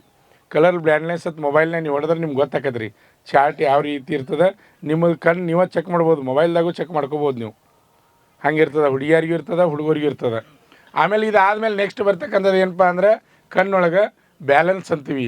ಬ್ಯಾಲೆನ್ಸ್ ಅಂದಾಗ ಈ ಒಂದು ಪೆನ್ನು ಅಥವಾ ಏನೋ ಹಿಡಿತಾರೆ ರೀ, ಹಿಂಗೆ ಹೋದ್ರೆ ಈ ಕಡೆ ಕಣ್ಣಿನ ತುದಿ ಎಲ್ಲ ತುದಿನ ನೋಡ್ತಿರ್ಬೇಕು ರೀ. ಈ ಕಡೆ ಬಂದರೆ ಈ ಕಡೆ ಬರಬೇಕು. ಆಮೇಲೆ ಹಿಂಗೆ ಸೆಂಟ್ರ್ ಬಂದಾಗ ಪೂರ್ತಿ ತುದಿನ ನೋಡ್ತಾ ಇರಬೇಕು. ಕಣ್ಣು ಪೂರ್ತಿ ಏನಾಗ್ಬೇಕಂದ್ರೆ ಎರಡು ಗುಡ್ಡಿ ಇಲ್ಲಿ ಬಂದು ಕೂಡ್ಬೇಕು ರೀ. ಹಿಂಗೆ ಈ ಕಡೆ ಹೋದಾಗ ಈ ಕಡೆ, ಈ ಕಡೆ ಹೋದಾಗ ಈ ಕಡೆ ಎರಡು ಕೂಡಬೇಕು. ಆಮೇಲೆ ರೌಂಡ್ ಶೇಪ್ ತೊಗೋತಾರೆ, ಹಿಂಗೆ ರೌಂಡ್ ಶೇಪ್ ತೊಗೋತಾರೆ, ಗೊತ್ತಿರಲ್ಲ ನಿಮಗೆ. ಮ್ಯಾಲ ಕೆಳಗೆ ಹಿಂಗೆ ರೌಂಡ್, ಈ ಕಡೆ ಎಡಕ್ಕೆ ಬಲಕ್ಕೆ ಎರಡು ಕಡೆ ರೌಂಡ್ ಶೇಪ್ ತೊಗೋತಾರೆ ಕಣ್ಣಿನೊಳಗೆ. ಆಮೇಲೆ ನೆಕ್ಸ್ಟ್ ಬರ್ತಕ್ಕಂಥದ್ದು ಏನಪ್ಪ ಅಂದ್ರೆ ಕಿವಿ ರೀ. ಕಿವಿ ಸಣ್ಣಾಗಿದ್ದಾಗ ಅದು ಸೋರ್ತಿತ್ತಂದ್ರೆ ಅಂಥವ್ರದ್ದು ಹೋಲ್ ಇರ್ತದೆ ರೀ, ಕಿವಿ ಹೋಲ್ ಇರ್ತದೆ. ಹಂಗೇನು ಇದ್ರೆ ನೀವು ಅದಕ್ಕೆ ಆಪ್ರೇಷನ್ ಮಾಡ್ಕೋಬೋದು ರೀ, ಏನು ತೊಂದರೆ ಇಲ್ಲ. ಆ ಕಿವಿ ಆಪ್ರೇಷನ್, ಅದಕ್ಕೆ ಹೋಲ್ ಆಪ್ರೇಷನ್ ಮಾಡ್ಕೊಂಡ್ರೆ ಮೆಡಿಕಲ್ ಅನ್ಫಿಟ್ ಮಾಡೋಂಗಿಲ್ಲ. ಇನ್ನೂ ಟೈಮ್ ರಗಡ ಅದ, ನಿಮಗೆ ಅವಕಾಶ ಅದ. ಆ ರೀತಿ ಯಾರಾದರೂ ಇದ್ದರೆ ಆಪ್ರೇಷನ್ ಮಾಡ್ಕೋಬೋದು. ಆಮೇಲೆ ನೆಕ್ಸ್ಟ್ ಏನಪ್ಪ ಅಂದ್ರೆ ಹಲ್ಲುಗಳು ರೀ. ಮುಂದಿನ ಹಲ್ಲು ಕಟ್ಟಾಗಿರಬಾರ್ದು, ಎಲ್ಲರಿಗೂ ಗೊತ್ತಿರಲಿ ನಿಮ್ಗೆ. ಮುಂದಿನ ಹಲ್ಲು ಕಟ್ಟಾಗಿರಬಾರ್ದು. ದವಡಿ ಹಲ್ಲು ಕಟ್ಟಾದ್ರೆ ನಡೀತದೆ. ಇಲ್ಲಿ ತೆಳಗೊಂದು, ಇಲ್ಲೊಂದು, ಮ್ಯಾಲೆ ಇಚ್ಕೊಂಡು 4 ಆದ್ರೂ ನಡೀತೈತಿ. ದವಡಿ ಹಲ್ಲು ನಾ ಹೇಳೋದು. ಆದರೆ ಮುಂದಿನ ಹಲ್ಲು ಕಟ್ಟಾಗಿರಬಾರ್ದು, ಅದು ಇಂಪಾರ್ಟೆಂಟ್. ಅದಾದಮೇಲೆ ನೆಕ್ಸ್ಟ್ ಏನಪ್ಪ ಅಂದ್ರೆ ನಿಮ್ದು ಮೂಗಿನಲ್ಲಿ ಮೌಸ್ ಅದು ಇದ್ರೆ ಅದನ್ನು ಚೆಕ್ ಮಾಡ್ತಾರೆ ರೀ. ಕೆಲವು ಮಂದಿ ಮೂಗಿನ್ಯಾಗ ಮೌಸ್ ಇರ್ತದೆ, ಆ ರೀತಿ ಇದ್ದರೂ ಅದನ್ನು ಮೆಡಿಕಲ್ ಚೆಕ್ ಮಾಡ್ತಾರೆ. ಅಂಥವ್ರು ಏನಾದರೂ ಪ್ರಾಬ್ಲಮ್ ಇದ್ದವ್ರು ಇದ್ರಿ ಅಂದರೆ ನೀವು ಅಡ್ವಾನ್ಸಾಗಿ ಆಪ್ರೇಷನ್ ಮಾಡ್ಕೋಬೋದು ರೀ. ಅದು ಏನು ಮೆಡಿಕಲ್ದು ಏನು ತೊಂದರೆ ಇಲ್ಲ. ಕೆಲವೊಂದು ವಿದ್ಯಾರ್ಥಿಗಳ ತಲೆಯಾಗಿ ಏನಿರ್ತದೆ, ಆಪ್ರೇಷನ್ ಮಾಡ್ಕೊಂಡ್ರೆ ಮೆಡಿಕಲ್ದಾಗ ಅನ್ಫಿಟ್ ಮಾಡ್ತಾರೆ ಆರ್ಮಿ ಒಳಗೆ ಅಂತ. ನೀವು ಯಾವುದಕ್ಕೆ ಮಾಡ್ಕೋಬೇಕು ಅದಕ್ಕೆ ಮಾಡ್ಕೊಂಡ್ರೆ ಏನು ಪ್ರಾಬ್ಲಮ್ ಇಲ್ಲ. ನೀವು ಮೂಗಿಲ್ಲಿ ಮೌಸ್ ಇತ್ತಂದ್ರೆ ಆಪ್ರೇಷನ್ ಮಾಡ್ಕೋಬೋದು. ಆಮೇಲೆ ಪೂರ್ತಿ ಬಾಯನ್ನು ಓಪನ್ ಮಾಡ್ತಾರೆ ರೀ. 4 ಬಳ್ಳು ಹೋಗ್ಬೇಕು ರೀ, ಹಿಂಗೆ ಬಾಯಿ 4 ಬಳ್ಳು ಹೋಗ್ಬೇಕು, ಗೊತ್ತಿರಲ್ಲ ನಿಮ್ಗೆಲ್ಲರಿಗೂ. 4 ಬೆರಳುಗಳು ಹೋಗಬೇಕು. ಆಮೇಲೆ ಇದಾಯಿತು. ಇದಾದಮೇಲೆ 2 ಭುಜಗಳನ್ನು ಚೆಕ್ ಮಾಡ್ತಾರೆ ರೀ. 2 ಭುಜ ಒಬ್ಬೊಬ್ರು ಹೆಂಗಿರ್ತಾವೆ ಅಂದ್ರೆ ಹಿಂಗೆ ಇರ್ತಾವೆ ರೀ, ಒಂದು ಕೆಳಗೆ ಮೇಲೆ ಹಿಂಗೆ ಇರ್ತಾವೆ ರೀ. ಭುಜಗಳನ್ನ ಚೆಕ್ ಮಾಡ್ತಾರೆ ರೀ. ಆಮೇಲೆ ನೆಕ್ಸ್ಟ್ ಏನಪ್ಪ ಅಂದರೆ 2 ಕೈಗಳನ್ನ ಚೆಕ್ ಮಾಡ್ತಾರೆ. 2 ಕೈಗಳು ನೋಡಿರಿ ಈ ರೀತಿ ಇದ್ದಾಗ 2 ಮೊಣಕೈಗಳನ್ನ ಚೆಕ್ ಮಾಡ್ತಾರೆ, ಹಿಂಗೆ ಕೂಡಿಸ್ತಾರೆ ರೀ. ಇವು 2 ಮೊಣಕೈ ಹಿಂಗೆ ಕೂಡಿದ್ವು ಅಂದ್ರೆ ನಂದು ಇದು ಟೈಟಾಗಿ ಆಯ್ತು ಕೋಟ, ಕರೆಕ್ಟಾಗಿ ತೋರ್ಸಕ್ಕೆ ಬರ್ತಾಯಿಲ್ಲ. ಹಿಂಗೆ 2 ಹಿಂಗೆ ಕೂಡಿಸಿದಾಗ ಇವು 2 ಕೂಡಬಾರ್ದು, ಬಂದು ಹಿಂಗೆ ಕೂಡಿದ್ವು ಅಂದ್ರೆ ಮೆಡಿಕಲ್ ಅನ್ಬಿಟ್ರಿ. ಆಮೇಲೆ ಕೈ ಮತ್ತು 2 ಈ ರೀತಿ ನೋಡ್ತಾರೆ. ಎಲ್ಲ ಬೆರಳುಗಳನ್ನ ಚೆಕ್ ಮಾಡ್ತಾರೆ ರೀ, ಎಲ್ಲ ಬೆರಳುಗಳನ್ನ ಚೆಕ್ ಮಾಡ್ತಾರೆ. ಆಮೇಲೆ ಇನ್ನೊಂದು ಏನಪ್ಪ ಅಂದ್ರೆ ಬೆವರು ಬಿಡ್ತಿರ್ತೈತಿ ಒಬ್ಬೊಬ್ರಿಗೆ ಕೈಯಾಗ. ಇಲ್ಲಿ ಹಿಂಗೆ ನೋಡ್ರೆ ಗೊತ್ತಾಗತ್ತೆ ರೀ ಬೆವರು ಬಿಡೋದು. ಬೆವರು ಬಿಡೋದು ಹಿಂಗೆ ತೆಳಗಿನ ಕೈಲಿ ಹಿಂಗೆ ಟಚ್ ಮಾಡಿದ್ರೆ ಗೊತ್ತಾಗ್ತದೆ. ನಿಮಗಲ್ಲ, ನಿಮ್ಮದು ಮತ್ತೊಬ್ರು ಚೆಕ್ ಮಾಡ್ಬೇಕು ರೀ, ಗೊತ್ತಾಗದ್ರಿ. ಬೆವರು ಬಿಡ್ತಿತ್ತಂದ್ರು ನೀವು ಮೆಡಿಕಲ್ ಅನ್ಫಿಟ್ ಹಾಕಿರಿ, ಕೈಯಾಗ ಬೆವರು ಬಿಡ್ತಿತ್ತಂದ್ರೆ. ಆಮೇಲೆ ಇನ್ನು ಕೆಲವೊಂದು ವಿದ್ಯಾರ್ಥಿಗಳು ಕೈ ಹಿಂಗೆ ಶೇಕ್ ಹಾಕಿರ್ತಾರೆ ರೀ, ಹಿಂಗೆ ನಡಗ್ತಿರ್ತಾವೆ ರೀ. ಆ ರೀತಿ ಆದರೂ ಮೆಡಿಕಲ್ ಅನ್ಫಿಟ್ ಆಗ್ತದೆ ಕೈ ಒಳಗೆ. ಆಮೇಲೆ ನೆಕ್ಸ್ಟ್ ಚೆಸ್ಟ್ ಭಾಗವನ್ನು ಸಹಿತ ನೋಡ್ತಾರೆ. ಇಲ್ಲಿ ಒಬ್ಬೊಬ್ರು ಏನಿರ್ತದೆ, ಒಂದು ಸೈಡ್ ಎತ್ತರ ಇರ್ತದೆ, ಒಂದು ಸೈಡ್ ಇಳು ಇರ್ತದೆ. ಆ ರೀತಿ ಇದ್ರೂ ಸಹಿತ ಮೆಡಿಕಲ್ ಅನ್ಫಿಟ್ ಮಾಡ್ತಾರೆ. ಆಮೇಲೆ ಬೆನ್ನೊಳಗೆ ಸಹಿತ ನಮ್ಮನ್ನ ಹಿಂಗೆ ಬಾಗಿಸಿ ನೋಡ್ತಾರೆ. ಅವ್ರಿಗೆ ಗೊತ್ತಾಗ್ತದೆ ಎಲುಬುಗಳ ಬಗ್ಗೆ ಏನಾದರೂ ಪ್ರಾಬ್ಲಮ್ ಇದ್ದರೆ ಅವ್ರಿಗೆ ಡಾಕ್ಟ್ರು ನೋಡಿದ ತಕ್ಷಣ ಗೊತ್ತಾಗ್ತದೆ. ಪ್ರತಿನಿತ್ಯ ಅವರು ಚೆಕ್ ಮಾಡ್ತಾ ಇರ್ತಾರೆ ರೀ. ಆಮೇಲೆ ನೆಕ್ಸ್ಟ್ ಬರ್ತಕ್ಕಂಥದ್ದು ಏನಪ್ಪ ಅಂದ್ರೆ ಮೊಣಕಾಲ ವಿ ಆಕಾರ ಅಂದರೆ 60 ಡಿಗ್ರಿ ಅಟ್ಟೆ ಇರ್ಬೇಕಾದ್ರೆ ನಿಮ್ಗೆ ಎಲ್ಲರಿಗೂ ಗೊತ್ತಿರಲಿ. 60 ಡಿಗ್ರಿ ಇದ್ರೆ ಕೂಡಂಗಿಲ್ಲ ರೀ, 60 ಡಿಗ್ರಿ ಇದ್ರೆ ಕೂಡಂಗಿಲ್ಲ. ಮತ್ತು ನೀವು ಪೂರ ಹಿಂಗೆ ಮಾಡ್ಕೊಂಡಿದ್ರೆ ಕೂಡಿ ನಿಲ್ತಾವೆ, ಗೊತ್ತಾಗದ್ರಿ. ನಾನು ಮುಂದೆ ನಾವು ನಿಮಗೆ ಎಕ್ಸಾಮ್ ಆದಮೇಲೆ ಫಿಸಿಕಲ್ ಕೋಚಿಂಗ್ ಬರ್ತೀರಿ, ಅವಾಗ ಅದ್ರ ಬಗ್ಗೆ ಮತ್ತೆ ಸಂಪೂರ್ಣ ಮಾಹಿತಿ ಹುಡುಗರು ತೊಂದು ನಿಮ್ಮನ್ನೆಲ್ಲ ಚೆಕ್ ಮಾಡ್ತೀವಿ ನಾವು. ಅವಾಗ ಪ್ರತಿಯೊಬ್ಬರು ಚೆಕ್ ಮಾಡಿ ನಿಮ್ಗೆ ಏನೋ ಪ್ರಾಬ್ಲಮ್ ಇದ್ದರೂ ಅದಕ್ಕೆ ಪರಿಹಾರ ಏನು ಅನ್ನೋದು ಹೇಳ್ತೀವಿ. 60 ಡಿಗ್ರಿ ಮಾತ್ರ ನಿಲ್ಬೇಕು, ಗೊತ್ತಾಗತ್ತೆ ಎಲ್ಲರಿಗೂ. ಮೊಣಕಾಲು ಕೂಡ್ರೂ ಮೆಡಿಕಲ್ ಅನ್ಫಿಟ್ ಆಗ್ತದೆ. ಒಬ್ಬೊಬ್ರು ಮೊಣಕಾಲು ಮಾತ್ರ ಪೂರ ಹಿಂಗೆ ಬೆಂಡಿರ್ತಾರೆ, ಹಂಗಿದ್ರೂ ಮೆಡಿಕಲ್ ಅನ್ಫಿಟ್ ಆಗ್ತದೆ. ಇದಾದಮೇಲೆ ನೆಕ್ಸ್ಟ್ ಏನಪ್ಪ ಅಂದ್ರೆ ಹಿಂದೆ ನರಗಳು ಹೇಳ್ತಾವ್ರಿ ಕೆಲವೊಂದು ಜನರಿಗೆ. ಇಲ್ಲಿ ಹಿಂದೆ ರನ್ನಿಂಗ್ ಮಾಡಿದ ಮೇಲೆ ವಾರ್ಮಪ್ ಎಕ್ಸಸೈಸ್ ಮಾಡಿರಿ, ಹಿಂದೆ ನಿಂತಲ್ರಿ, ಹಿಂದಿನ ಗಡಿ ಕಾಲು ಹಿಂದಿನ ಗಡಿ ನರಗಳು ಹೇಳ್ತಿರ್ತಾವೆ. ಆ ರೀತಿ ಆದರೂ ಸಹಿತ ಮೆಡಿಕಲ್ ಅನ್ಫಿಟ್ ಮಾಡ್ತಾರೆ. ಆಮೇಲೆ ನೆಕ್ಸ್ಟ್ ಬರ್ತಕ್ಕಂಥದ್ದು ಏನಪ್ಪ ಅಂದ್ರೆ ಚಪ್ಪಟೆ ಪಾದ. ಕೆಲವು ಮಂದಿ ಕಾಲು ಹೆಂಗಿರ್ತಾವೆ ಅಂದ್ರೆ ಪೂರ ನೆಲದ ಮೇಲೆ ಊರ್ತಾವೆ. ನಿಮ್ಮ ಚಪ್ಪಟಿ ಪಾದ ಸರಿ ಇದಾವು ಇಲ್ಲ ನೋಡ್ಬೇಕಂದ್ರೆ ನೀವೇ ಚೆಕ್ ಮಾಡ್ಕೋಬೇಕಂದ್ರೆ ಕಾಲ ಮೇಲೆ ನೀರು ಹಾಕೊಂಡು ಪರಿಶಿ ಮೇಲೆ ನಡೆದ್ರೆ ಸಾಕ್ರಿ, ಗೊತ್ತಾಗ್ತದೆ. ಪೂರ್ತಿ ಪಾದ ಮೂಡಿತಪ್ಪ ಅಂದ್ರೆ ಅದು ಚಪ್ಪಟೆ ಪಾದ. ಪೂರ್ತಿ ಪಾದ ಮೂಡಿತಂದ್ರೆ ಅದು ತೆಗ್ಗಿರ್ಬೇಕ್ರಿ ನಡ್ಬರ್ಕ್. ಕೃಷ್ಣನ ಹೆಜ್ಜೆ ಅಂತೀರಿ, ಗೊತ್ತಾಗತಿ. ಆ ರೀತಿ ಇದ್ದರೆ ಪಾಸ್ ಆಗ್ತದೆ. ಆಮೇಲೆ ಅಲ್ಲಿ ಕಾಲು ಬೆರಳುಗಳನ್ನ ಸಹಿತ ಚೆಕ್ ಮಾಡ್ತಾರೆ. ದೇಹದ ಪ್ರತಿಯೊಂದು ಭಾಗನ ಚೆಕ್ ಮಾಡ್ತಾರೆ. ನಿಮ್ಗೆ ಗೊತ್ತಿರಲಿ, ಮೂಲವಾದಿ ಪ್ರಾಬ್ಲಮ್ ಇದ್ದರೂ ಅದನ್ನು ಚೆಕ್ ಮಾಡ್ತಾರೆ. ಮತ್ತು ಏನೋ ಸಮಸ್ಯೆ ಇದ್ದರೂ ಇಂಡಿಯನ್ ಆರ್ಮಿ ಒಳಗೆ ಅತಿ ಹೆಚ್ಚಪ್ಪ ಅಂದರೆ ಇಂಡಿಯನ್ ಆರ್ಮಿ, ನೇವಿ, ಏರ್ಫೋರ್ಸ್ ಒಳಗೆ ಮೆಡಿಕಲನ್ನು ಸ್ಟ್ರಿಕ್ಟಾಗಿ ಚೆಕ್ ಮಾಡ್ತಾರೆ. ಟೋಟಲಾಗಿ ದೇಹದ ಎಲ್ಲ ಭಾಗಗಳನ್ನ ಚೆಕ್ ಮಾಡ್ತಾರೆ ರೀ. ಚೆಕ್ ಮಾಡಿದ ಮೇಲೆ ನೀವು ಮೆಡಿಕಲ್ ಫಿಟ್ ಆಗಿದ್ರಪ್ಪ ಅಂದ್ರೆ ನಿಮಗೆ ಫಿಟ್ ಅದು ಸರ್ಟಿಫಿಕೇಟ್ ಕೊಡ್ತಾರೆ. ಅನ್ಫಿಟ್ ಆದರೆ ಅನ್ಫಿಟ್ ಅದು ಬರೆದು ಕೊಡ್ತಾರೆ. ಮತ್ತು ಮುಂದಿನ ಹಾಸ್ಪಿಟ್ಲಿಗೆ ಹೋಗ್ಬೇಕು. ನೀವು ಮುಂದಿನ ಹಾಸ್ಪಿಟ್ಲಿಗೆ ಹೋಗ್ಬೇಕು. ಎಲ್ಲಕ್ಕಿಂತ ಇಂಪಾರ್ಟೆಂಟ್ ಇನ್ನೊಂದು ಹೇಳ್ತೀನಿ ನಿಮ್ಗೆ, ಟ್ಯಾಟೋ ಇತ್ತಂದ್ರೆ ಮೆಡಿಕಲ್ ಅನ್ಫಿಟ್ ಆಗ್ತದೆ ರೀ. ಟ್ಯಾಟೋ ಇತ್ತಂದ್ರೆ ಮೆಡಿಕಲ್ ಅನ್ಫಿಟ್ ಆಗ್ತದೆ. ನಿಮ್ಗೆ ಇನ್ನೂ ಅವಕಾಶ ಅದ. ಇನ್ನು ಜೂನ್ 1ರಿಂದ ಜೂನ್ 15 ಎಕ್ಸಾಮ್ ಆಯ್ತಪ್ಪ ಅಂದ್ರೆ ಅದು ಮುಗಿದ ಮೇಲೆ 2 ತಿಂಗಳು 3 ತಿಂಗಳು ನಿಮ್ಗೆ ಫಿಸಿಕಲ್ ಟೈಮ್ ಸಿಗ್ತದೆ. ಮೆಡಿಕಲ್ಗೆ ಟೈಮ್ ಸಿಗ್ತದೆ. ಅಂದರೆ ಟ್ಯಾಟೋ ಇದ್ದವ್ರು ಯಾರು ಇದ್ರೆ ಈಗ ಅಡ್ವಾನ್ಸ್ ರಿಮೂವ್ ಮಾಡ್ಕೊರಿ. ರಿಮೂವ್ ಮಾಡ್ತಾರೆ ರೀ, ರಿಮೂವ್ ಮಾಡ್ತಾರೆ. ಟ್ಯಾಟೋ ರಿಮೂವ್ ಮಾಡ್ಕೊರಿ ಅಂದರೆ ಕೆಲವೊಂದು ವಿದ್ಯಾರ್ಥಿಗಳು ಏನು ಮಾಡ್ತಾರೆ ಅಂದ್ರೆ ಅದು ಸುಣ್ಣ ಆಮೇಲೆ ಇನ್ನೊಂದು ಏನೋ ಕಲಿಸ್ತಾರೆ ಅದ್ರ ಜೊತೆ. ಸುಣ್ಣ ಸಾಬೂನು ಪುಡಿ ರೀ, ಸುಣ್ಣ ಸಾಬೂನು ಪುಡಿ ಕಲಿಸಿ ಹಚ್ತಾರೆ ರೀ. ಹಂಗೆ ಹಚ್ಚಿರೋ ತೂತು ಬೀಳ್ತದ್ರಿ. ಅದು ತೂತು ಬಿತ್ತಪ್ಪ ಅಂದ್ರೆ ಹೊಳ್ಳಿ ನೋವು ಮಾಡಿ ಹಿಡಿದು ಮತ್ತೆ ಗಂಟು ಹಾಕತ್ರಿ. ಅಲ್ಲಿ ಹೊಳ್ಳಿ ಮೆಡಿಕಲ್ ಅನ್ಬಿಟ್ಟೆ ನೀವು ಅಲ್ಲಿ. ಆ ರೀತಿ ಯಾರು ಮಾಡ್ಕೊಕ್ಕೆ ಹೋಗ್ಬೇಡ್ರಿ. ಇನ್ನು ಕೆಲವೊಂದು ವಿದ್ಯಾರ್ಥಿಗಳು ಮಾಡ್ತಾರೆ ರೀ. ಯಾಕಂದ್ರೆ ನಮ್ಮ ಸಂಸ್ಥೆಗಳು ನಾನು ನೋಡೀನಿ, ಕೆಲವೊಂದು ವಿದ್ಯಾರ್ಥಿಗಳು ಸುಟ್ಕೋತಾರೆ ರೀ. ಅದನ್ನ ಹಿಂಗೆ ಮ್ಯಾನ್ಬತ್ತಿ ಹೆಚ್ಚಿ ಅದಕ್ಕೆ ಹಿಂಗೆ ಉರಿ ಹಿಡಿದು ಸುಟ್ಕೋತಾರೆ ರೀ. ಆ ರೀತಿನೂ ಮಾಡೋದು ಅದು ತಪ್ಪು. ಮತ್ತು ಅದರಿಂದ ಬೇರೆ ಏನೋ ಪ್ರಾಬ್ಲಮ್, ನರಗಳು ಕಟ್ಟಾಗುವಂಥ ಚಾನ್ಸ್ ಇರ್ತದೆ. ಮತ್ತು ಹೆಚ್ಚಿನ ಗಾಯ ಆಗಿ ಅಲ್ಲಿ ಗಂಟೆಗತಿ ಆತಂದ್ರೆ ಅದಕ್ಕೂ ಮೆಡಿಕಲ್ ಅನ್ಫಿಟ್ ಆಗ್ತದೆ. ಅದಕ್ಕೆ ನೀವು ಏನು ಮಾಡ್ಬೇಕಪ್ಪ ಅಂದ್ರೆ, ನೀವು ಟ್ಯಾಟೋ ಹಾಕೋಕೆ ಈಗ ಎಷ್ಟು ಖರ್ಚು ಅಂದರೆ ಒಂದು 10% ಮಾಡಿರ್ತೀರಿ. ಇನ್ನು ಅದನ್ನು ತೆಗ್ಸೋಕೆ 95% ಖರ್ಚು ಮಾಡ್ಬೇಕಿನ್ನು. ಅದನ್ನು ಟ್ಯಾಟೋ ರಿಮೂವ್ ಮಾಡ್ತಾರೆ ರೀ ಹಾಸ್ಪಿಟ್ಲ್ನಾಗ. 3 ಸಲ ಹೋಗ್ಬೇಕು ರೀ, ಒಂದು ಸಲಕ್ಕೆ ರಿಮೂವ್ ಆಗೋದಿಲ್ಲ. 3 ಸಲ ಹೋಗಬೇಕು. ಎಲ್ಲ ಕಡೆ ಹಾಸ್ಪಿಟ್ಲ್ದಾಗ ಎಲ್ಲ ಕಡೆ ಮಾಡತ್ತಾರೆ. ಈಗ ನೀವು ಕೇಳ್ಕೊರಿ, ಒಬ್ರಿಗೊಬ್ರು ಕೇಳ್ಕೊಂಡು ಎಲ್ಲಿ ಮಾಡ್ತಾರೆ ಕೇಳ್ಕೊಂಡು ರಿಮೂವ್ ಮಾಡ್ಕೊರಿ. ಇನ್ನೂ ಟೈಮ್ ಅದ. ಟ್ಯಾಟೋ ಬಗ್ಗೆ ನಿಮ್ಗೆ ಗೊತ್ತಿರಬೇಕು. ಆಮೇಲೆ ಇನ್ನೊಂದು ಏನಂದ್ರೆ ಹಾರ್ಟ್ ಬೀಟನ್ನು ಚೆಕ್ ಮಾಡ್ತಾರೆ, ಗೊತ್ತಿರಲಿ. ಹಾರ್ಟ್ ಬೀಟು ಚೆಕ್ ಮಾಡ್ತಾರೆ ರೀ. ಸ್ವಲ್ಪ ಜಂಪ್ ಮಾಡಕ್ಕೆ ಹಚ್ತಾರೆ ಎಲ್ಲರೂ. ನೀವು ಖುಷಿಯಾಗಿರ್ತೀರಿ. ಅವಾಗ ಫಿಸಿಕಲ್ ಪಾಸ್ ಆಗಿರ್ತೈತಿ. ಮರದನ್ನ ಮೆಡಿಕಲ್ ಇರ್ತೈತಿ.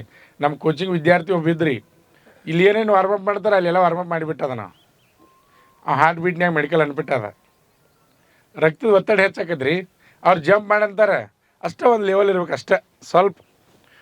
ಮತ್ತು ಅವ್ರು ಜಂಪ್ ಮಾಡಂದಾರ ಅಂತೇಳಿ ನೀವು ಏನಾರು ಮಾಡ್ಕೊಂಡು ನಿಂತೀರಿ ಅಂದ್ರೆ ಮತ್ತೆ ಆಟೋಮೆಟಿಕ್ ಹೆಚ್ಚಾಕೈತೆ ಅದು. ಹಾರ್ಟ್ ಬೀಟ್ನಾಗೂ ಈ ಥರ ಇಷ್ಟು ನಿಮ್ಗೆ ಮೇನ್ ಇಂಪಾರ್ಟೆಂಟ್, ಇಷ್ಟು ನಿಮ್ಗೆ ಗೊತ್ತಿರಬೇಕು. ಗೊತ್ತಾಗತ್ರಿ ಎಲ್ಲರಿಗೂ. ಫಿಟ್ ಆದಮೇಲೆ ಫೈನಲ್ ಏನು ಮಾಡ್ತಾರಪ್ಪ ಅಂದ್ರೆ ಮೆರಿಟ್ ಮಾಡ್ತಾರೆ. ಮೆರಿಟ್ ಮಾಡಿ ಸಿಲೆಕ್ಷನ್ ಮಾಡ್ಕೋತಾರೆ. ಇದು ಒಟ್ಟಾರೆ ಅಗ್ನಿವೀರ ಆರ್ಮಿ ಸಿಲೆಕ್ಷನ್ ಪ್ರೊಸೆಸನ್ನು ನಾ ಹೇಳಿ ನಿಮ್ಗೆ. ಆಮೇಲೆ ಇನ್ನೊಂದು ಎಲ್ಲರಿಗೂ ಗೊತ್ತಿರಲಿ, ಬೆಳಗಾವಿ ERದು ಏನು ರಿಸಲ್ಟ್ ಆದ್ರಲ್ಲೇ 4ನೇ ಗ್ರೂಪ್ ರನ್ನಿಂಗ್ ಹೊಡೆದವರು ಪಾಸ್ ಆಗ್ಯಾರ, 6 ಪ್ಲಬ್ಸ್ ತೆಗೆದವರು ಪಾಸ್ ಆಗ್ಯಾರ. ಗೊತ್ತಿರಲಿ ನಿಮ್ಗೆ, ಗೊತ್ತಿರಲಿ ಎಲ್ಲರಿಗೂ. ಹಂಗಂತೇಳಿ ನಿಮ್ಮ ತಲೆಯಾಗ ಮತ್ತೆ ಹಂಗೆ ಇಟ್ಕೋಬೇಡ್ರಿ. ಅವ್ರು ಪಾಸ್ ಆಗ್ಯಾರ ನಾವು ಹಾಕಿವತ್ತು ಹಂಗೆ ಮಾಡ್ಕೋಬೇಡ್ರಿ. ಎಷ್ಟು ಸಾಧ್ಯಕ್ಕೆ ಅಷ್ಟು ಏನು ಮಾಡ್ಬೇಕು, ನೀವು ಎಕ್ಸಲೆಂಟ್ ಹೊಡಿಯೋಕ್ಕೆ ಪ್ರಯತ್ನ ಮಾಡಿರಿ. ಎಕ್ಸಲೆಂಟ್ ಹೊಡಿಯೋಕ್ಕೆ ಪ್ರಯತ್ನ ಮಾಡಿರಿ. ಈ ಸದ್ಯ ಪ್ರೆಸೆಂಟ್ ಏನಪ್ಪ ಅಂದ್ರೆ ನಮ್ಮ ಸಂಸ್ಥೆ ಒಳಗೆ ನಾವು ಹೆಂಗೆ ಸಂದರ್ಭ ಇರ್ತದೆ ಹಂಗೆ ಹೋಗಿರ್ತೀವಿ. ಈಗ ಹೆಂಗೈತಿ ಇಂಪಾರ್ಟೆಂಟ್ ಯಾವಪ್ಪ ಅಂದ್ರೆ ಎಕ್ಸಾಮ್ಗೆ ಒತ್ತು ಕೊಡತ್ತಿದ್ದೀವಿ ನಾವು. ಈಗ ನಿಮ್ಮ ಎಕ್ಸಾಮ್ ಮುಗಿದ ಮೇಲೆ ಏನು ಒತ್ತು ಕೊಡ್ತೀವಿ ಅಂದ್ರೆ ಅವಾಗ ಫಿಸಿಕಲ್ ರೀ. ಅವಾಗ ಫಿಸಿಕಲ್ ಟೈಮ್ ಯಾವಾಗ 8 ಗಂಟೆ ತನಕ 9 ಗಂಟೆ ತನಕ ಫಿಸಿಕಲ್ ರೀ ನಮ್ಮದು. ಅವಾಗ ಬೆಳಗ್ಗೆ 5:30ರಿಂದ 9 ಗಂಟೆ ಫಿಸಿಕಲ್ ರೀ ಅವಾಗ. ಆಮೇಲೆ ಸಾಯಂಕಾಲ 4ರಿಂದ 7 ಗಂಟೆ ತನಕ ರೀ ಟೋಟಲಾಗಿ ಟೈಮಿಂಗ್ ಅವಾಗ. ಅಂದರೆ ನಿಮ್ಗೆ ರನ್ನಿಂಗ್ ಒಟ್ಟು ನೀವು ಗಟ್ಟಿ ಆಗ್ಬೇಕು ರೀ.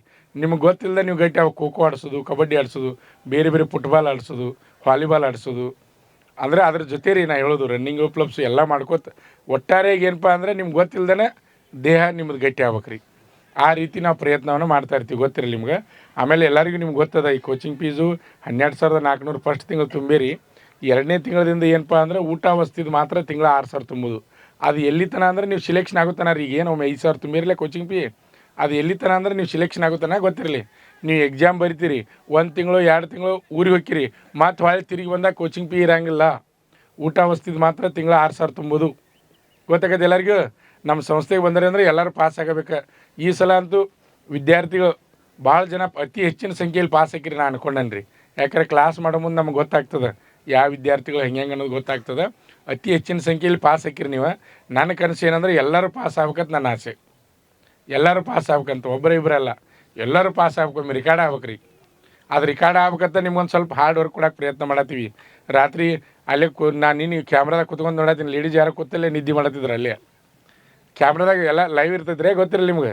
ಮೊಬೈಲ್ನಾಗ ಎಲ್ಲ ಲೈವ್ ಇರ್ತವೆ ಎಲ್ಲ ಕ್ಯಾಮ್ರಾಗಳು. ನಾ ಮನ್ಯಾಗ ಕೂತೇನೆ ಅಂದ್ರೆ ನಿಮ್ಮ ನೋಡ್ತಿರ್ತೀನಿ, ನೀವು ಏನು ಮಾಡ್ತೀರಿ ಸರ್ ಕೆಳಗಿಳಿದು ಆದ್ರೆ ಇನ್ನೇನು ಹೊಳೆ ಬರೋದಿಲ್ಲ ಅಂತಿರ್ತೀನಿ ನೀವು. ಆದ್ರೆ ನಾ ಎಲ್ಲೇ ಕೂತ್ರು ನೋಡ್ತಿರ್ತೀನಿ. ನಾ ಮಕ್ಕೋದು 11:12 ಆಕೈತಿ ನಂದು ದಿನ.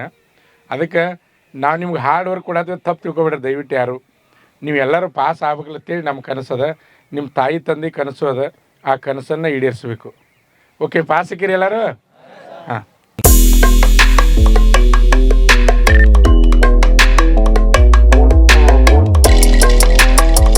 ನಮ್ಮ ಸಂಸ್ಥೆಯಲ್ಲಿ SSC GD, SSC MTS ಮತ್ತು ಹವಾಲ್ದಾರ್ ಹುದ್ದೆಗಳಿಗೆ ಪೂರ್ವಭಾವಿಯಾಗಿ ದೈಹಿಕ ಮತ್ತು ಲಿಖಿತ ಪರೀಕ್ಷೆಯ ತರಬೇತಿ ಕೊಡಲಾಗುವುದು. ಪ್ರವೇಶಗಳು ಪ್ರಾರಂಭವಾಗಿವೆ. ಪಾಲಕರ ಆಶೀರ್ವಾದ, ಯುವಕರ ಪ್ರೋತ್ಸಾಹದಿಂದ ಸರ್ಕಾರದಿಂದ ಮಾನ್ಯತೆ ಪಡೆದು ಕರ್ನಾಟಕದಲ್ಲಿ ಯಶಸ್ವಿಯಾಗಿ 21ನೇ ವರ್ಷದಲ್ಲಿ ಮುನ್ನಡೆಯುತ್ತಿರುವ ಸಂಸ್ಥೆಯಿಂದ ಇಂಡಿಯನ್ ಆರ್ಮಿಯಲ್ಲಿ Agniveer, general duty, tradesman, army assistant officer, store keeper ಮತ್ತು ಟೆಕ್ನಿಕಲ್ ಹುದ್ದೆಗಳಿಗೆ ಅಗ್ನಿವೀರ ಇಂಡಿಯನ್ ಆರ್ಮಿಯನ್ನ ಸೇರಬಯಸುವ ಅಭ್ಯರ್ಥಿಗಳಿಗೆ ಪೂರ್ವಭಾವಿಯಾಗಿ ಕಂಪ್ಯೂಟರ್ ಬೇಸ್ಡ್ ಎಕ್ಸಾಮ್ ಹಾಗೂ ದೈಹಿಕ ಪರೀಕ್ಷೆಗಳಿಗೆ ತರಬೇತಿ ನೀಡಲಾಗುವುದು. ವುಮೆನ್ ಮಿಲಿಟರಿ, ಪೊಲೀಸ್, ಸ್ಟೇಟ್ ಹಾಗೂ ಸೆಂಟ್ರಲ್ ಪೊಲೀಸ್ ಕಾನ್ಸ್ಟೇಬಲ್ ಹಾಗೂ SSC GD, BSF, CRPF, Assam rifles, ITBP, CISF, SSB ಹಾಗೂ ಮುಂದೆ ನಡೆಯುವ ಅಗ್ನಿವೀರ ಆರ್ಮಿ ರ್ಯಾಲಿಗೆ ಪುರುಷ ಹಾಗೂ ಮಹಿಳಾ ಅಭ್ಯರ್ಥಿಗಳಿಗೆ ತರಬೇತಿ ಕೊಡಲಾಗುವುದು. ಹಾಸ್ಟೆಲ್ ಸೌಲಭ್ಯ ಕೂಡ ಇರುತ್ತೆ. ಸಂಪರ್ಕಿಸಿ ಶ್ರೀ ಮಂಜುನಾಥ ಸೈನಿಕ ತರಬೇತಿ ಕೇಂದ್ರ, ಮೂಡಲ್ಗಿ, ತಾಲೂಕು ಮೂಡಲ್ಗಿ, ಜಿಲ್ಲೆ ಬೆಳಗಾವಿ, ರಾಜ್ಯ ಕರ್ನಾಟಕ. ಪ್ರವೇಶ ಪ್ರಾರಂಭವಾಗಿದೆ.